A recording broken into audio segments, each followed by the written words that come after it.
Hello, internet strangers. Welcome back to my channel, and I'm happy to see you today. So, I'm checking back in on my Getting Grounded series and reporting back on how it's going so far. So, if this is the first time you've come across me, I am taking on a challenge for myself of intentionally engaging in practices and routines that are going to support me in being more grounded in the clearly chaotic spiritual times that we're in. And my first week, the way I divided it up is I'm going to have a week focusing on one of 4 different categories. And so the 4 categories are body, emotions, mind, and spirit. And the first week was body. And so this video is just me reporting back on how that week went, what I did, what I experienced, what I learned, and then I'll be talking about what I'm going to be doing next week regarding emotions.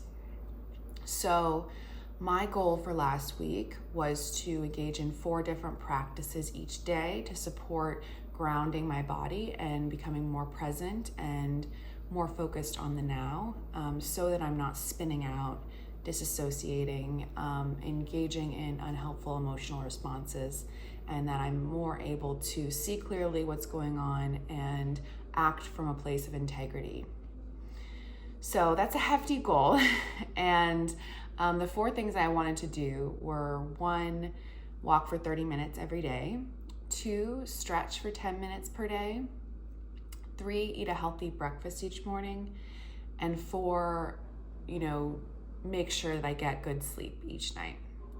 And I'm gonna be completely honest with you. I did not meet these goals every day. I didn't engage in these every day, and I think there's a lot of reasons for that. I am someone who has always resisted routines. There's some rebellious part of me that's always gonna thwart what I set out for myself to do. Now, if someone else is depending on me to do it, that's a completely different story.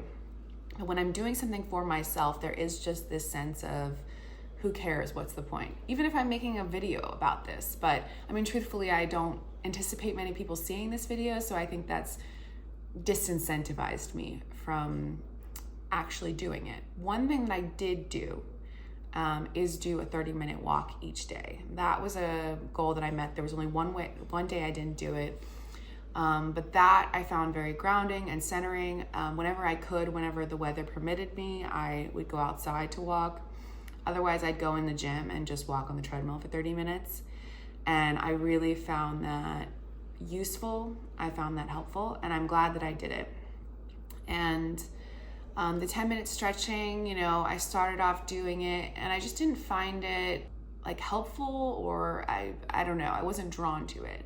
So I think that I've been going to a yoga class once a week, and I really like that. So I think I'm just gonna keep that going and see if more stretching kind of comes out of that. In terms of the healthy breakfast, I started out strong, but as the week went on, I just started to fall apart. I was making these overnight oats that are healthy and good, but I just don't love. At the same time, what's been happening is I don't have any food in the fridge, so I wait until noon and then get lunch, basically. And I know that that is probably not the best thing for me, but it's a struggle. So I think I am going to reevaluate that and see what makes sense. And then the 4th goal was getting good sleep. And that has been a struggle for sure. I've been just having bad dreams. I've been just having trouble falling asleep. I think I need to really create some boundaries around my online time. I had deleted my social media apps for the week, but there's still ways you can be stuck online, I find. You get rid of one addiction, another one pops up, so I am sitting with that. And, I think you can look back and say that I failed this week. I didn't accomplish what I set out to accomplish. And that's true in one sense. And I certainly don't enjoy failure. I don't like that. At the same time, I did more healthy things than I have in a while. And I have I saw myself engaging in habits that I liked, and it's not perfect, it's not all at once, but I am okay with the direction that I'm going. And having this challenge keeps me committed to trying. That's life. There is no perfect that we end up at. It's just falling down and picking yourself up again and again and again and again. And, I know myself, and I think sometimes I can be there's a part of me that wants to achieve so much and do so much, but there's another part of me that equally thwarts that and resents it and rebels against it. And so I need to be more honoring of that other part and kind of try to get it on board. Otherwise, I don't think I'm going to have an easy time going forward in this challenge. And I also think it needs to be something that is a little simpler and easier to convince myself to get on board with. So that's like the lessons I learned from this week. And I think those, are applicable to you too. We see online these people who have these perfect morning routines and these perfect ways of living. And a lot of these influencers have revealed that they don't do that. It's for show, it's entertainment.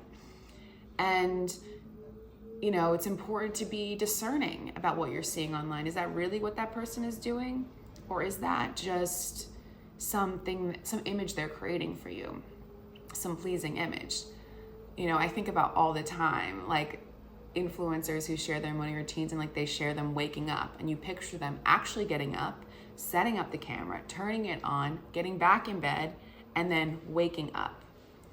And so I think that I just want to remind myself and remind you that you are doing just fine. And comparing yourself to other people when you don't understand their whole scenario is only going to lead to unhappiness. You can only compare yourself to you. You can only compete against yourself. And so for me, this walking 30 minutes every day has been good. And it's been supportive for me, so I'm going to keep it. All the rest of the things I committed to, I'm going to throw away for now. But maybe I'll come back to it. That's all I can handle for now in terms of body. So that's my commitment for the next week, is to continue those 30-minute walks per day. And, when I feel like stretching, I can stretch. When I feel like making a high protein breakfast in the morning, I can. And, I certainly would like to sleep better. I just don't want it to be this thing that's weighing heavy on me when I can't. Or when I can't sleep, I'm just allowing it to be okay that I need to get up and I need to do other things, because that's just how it's going to go. So that's the basics, report back. And then I wanted to share what I'm doing next week. And so I created a week for emotions. And I wanted to specifically create a space for emotions because I think what is getting in the way for me, and what I see getting in the way for a lot of people, is an avoidance of difficult emotions, preventing you from taking action in life or doing things in alignment with your values. When you have these sticky emotions that you're avoiding, you often run away from them and engage in behaviors that aren't in alignment with what you really deeply want to do. And with the state of the world as it is, with as much suffering as there is happening around us, it can be overwhelming. It can be overwhelming to be a witness to so much pain, on top of the pain that we experience as a part of our own lives and as a part of being human. And there is a resistance to being with that. I found for myself. But I find that when I don't process and express, the emotions accumulate, and they can either lead to addictive behaviors for me, which is binge eating, sugar, watching too much Netflix, or it can lead to depression, which I guess they go hand in hand sometimes. But there's a lot of ways it can manifest, but it is helpful and healthy to be able to express and release our emotions in appropriate settings. And I can feel in myself lately that I am a little emotionally constipated. I haven't cried in a long time, which is always an indicator. And I know that there are some things that I need to be feeling, and I'm resisting that. One way that I've been resisting it lately is like I cannot stand for a second of silence. I'm always either listening to a podcast, listening to music, listening to a YouTube video. Like I am never sitting in silence. I am never allowing my thoughts to come. I'm never allowing myself not to be distracted for 1 second. And I think it is part of what's preventing me from feeling my emotions. And so I think that I don't want to like put pressure on the emotionality piece, because sometimes it can be too much. You're not ready for it.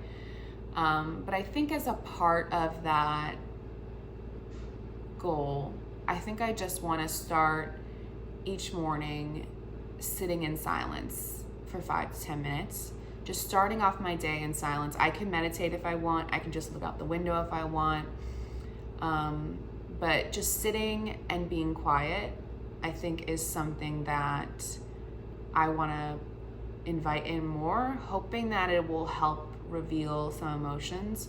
I may, like, during the week, engage in 1 or 2 practices that help me release emotions when I really need to. And just to be transparent with you all, it's very typically just listening to the same sad song over and over again, just to get myself to cry. You know, certain scenes in certain movies can help sometimes.